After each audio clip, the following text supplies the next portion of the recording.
আসসালামু আলাইকুম রহমতুল্লাহ। আমি মোহাম্মদ ইমদাদুল হক, ইমাম, বাংলাদেশ কারিগরি শিক্ষা বোর্ড, মসজিদ। তো আমি আলহামদুলিল্লাহ ভূমিকা ছাড়াই কোরআনের আয়াত এবং হাদিস দ্বারাই কথা শুরু করতেছি ইনশাআল্লাহ। প্রথমে হলো আমরা যে আজকে উপস্থিত হয়েছি এ সম্পর্কে, এবং আমরা সকলেই ঐক্যবদ্ধ থাকতে হবে সবসময় এই ব্যাপারে। আল্লাহ তাআলা পবিত্র কোরআনে বলেন, ওয়াতাসিমু বিহাবলিল্লাহি জামিআন ওয়া লা তাফাররাকু, যে তোমরা সকলে ঐক্যবদ্ধভাবে আল্লাহর রজ্জুকে মজবুত করে আঁকড়ে ধরো এবং তোমরা বিচ্ছিন্ন হয়েও না। এই জন্য আমাদের যে সংগঠন, আপনারা যে দীর্ঘ সময় ধরে আলোচনা করা হচ্ছে যে দুইজনের উপরে আমরা সব ছেড়ে দিয়েছি, তো এটা করলে হবে না। সবাই একসাথে ঐক্যবদ্ধভাবে কাজে নামতে হবে, তাহলে সফলতা অর্জন করা সহজ হবে। যেমন আমরা এই যে ছাত্র আন্দোলনের যে এটা থেকে আমাদের বিশাল বড় একটা শিক্ষা। দ্বিতীয় বিষয় হলো, আমরা এখানে যারা সরকারি কর্মকর্তা কর্মচারী আছি বা দৈনিক হাজিরা ভিত্তিক আছি, আমাদের দায়িত্ব আছে, আমাদের একটা দায়িত্ব আছে। আর সরকার যারা থাকেন, পদে যারা থাকেন, তাদেরও বড় একটা দায়িত্ব আছে। তো আমাদের দায়িত্ব কি আর সরকার প্রধানের দায়িত্ব কি, এ সম্পর্কে দুইটা কথা বলে শেষ করতেছি। তা হলো আমাদের দায়িত্ব যেটা, যেমন দেওয়ান মাদ্রাসা আমরা সবাই বুঝি, ভারত সাহারানপুরে দেওয়ান মাদ্রাসা অবস্থিত। ওখানে একটা নিয়ম এখনও আছে যে সমস্ত উস্তাদরা ক্লাস টাইম যেটা দিয়ে আছে, ধরেন সকাল 9টা থেকে বিকাল 5টা পর্যন্ত, তো এই ক্লাস টাইমে যদি কোনো শিক্ষক 5 মিনিট ব্যক্তিগত কাজে ব্যয় করেন, তাহলে সেটা লিখে রাখার জন্য একটা খাতা রাখা আছে। কেউ যদি 1 ঘন্টা দেরি করে আসেন, সেটাও লিখে রাখার জন্য একটা খাতা তৈরি আছে। মাস শেষে পুরা সময় হিসাব করে ওই কয় ঘন্টা সময়ের বেতন কম নেন। তাহলে ক্ষুধাবৃত্তি দেখেন কেমন।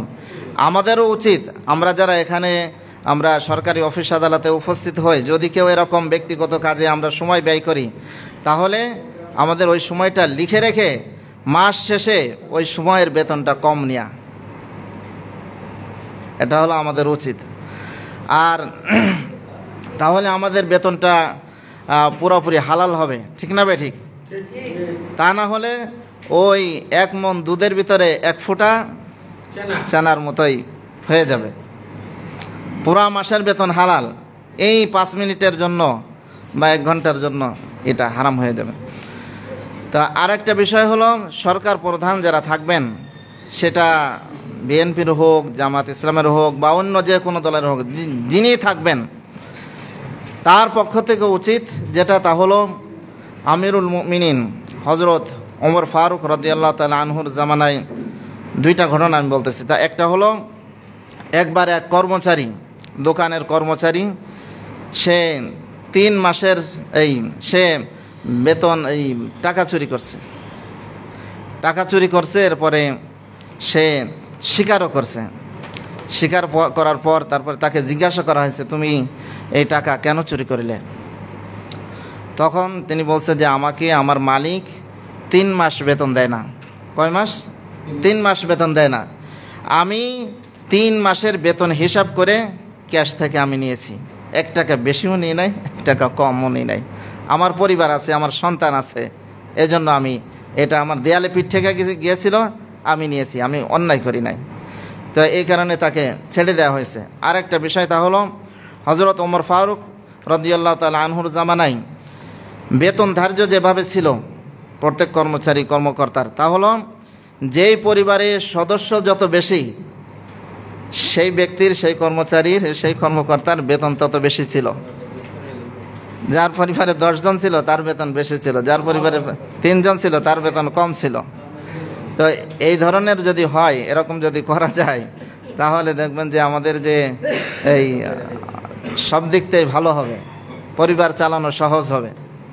কারণ যা 10,000 টাকা বেতন সবার, এখন এক পরিবারে আছে স্বামী স্ত্রী 2 জন, আর একজনরা আছেন তার 5 ছেলে মেয়ে, সবাই মিলে 7 জন, বেতন হলো 10,000।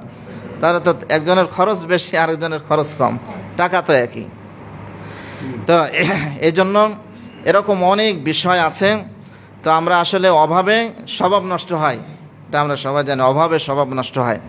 আর হালাল উপার্জন করা এটা সকলের জন্যই ফরজ। এবং নবীজি সাল্লাল্লাহু আলাইহি ওয়াসাল্লাম বলেছেন, কাসমুল হালালি ফারিদাতুম মিনাল ফারিদা, যে হালাল পন্থায় আয় উপার্জন করা এটা ফরজ সমূহের মধ্য থেকে একটা ফরজ। এই জন্য আমরাও আমাদের দিক থেকে সর্বোচ্চ আমরা সচেতন থাকব, স্বচ্ছ থাকব। আর সরকারের পক্ষ থেকেও আমাদের প্রতি সজাগ দৃষ্টি রাখতে হবে এবং বৈষম্য করা যাবে না। ইনসাফ যেন আমাদেরকে করতে পারেন সে ব্যাপারে আমরা সকলেই দোয়া করতে থাকব এবং যেখানে যে আন্দোলন করা লাগে বা কথা বলা লাগে সেভাবে আমরা কথা বলবো ইনশাল্লাহ। আল্লাহ তাআলা আমাদেরকে সঠিকভাবে দায়িত্ব পালন করার এবং সরকার পক্ষ থেকে সঠিকভাবে ইনসাফ ভিত্তিক দায়িত্ব পালন করার তৌফিক দান করুন। ওয়া আখিরু দাওয়ানা আলহামদুলিল্লাহি রাব্বিল আলামিন।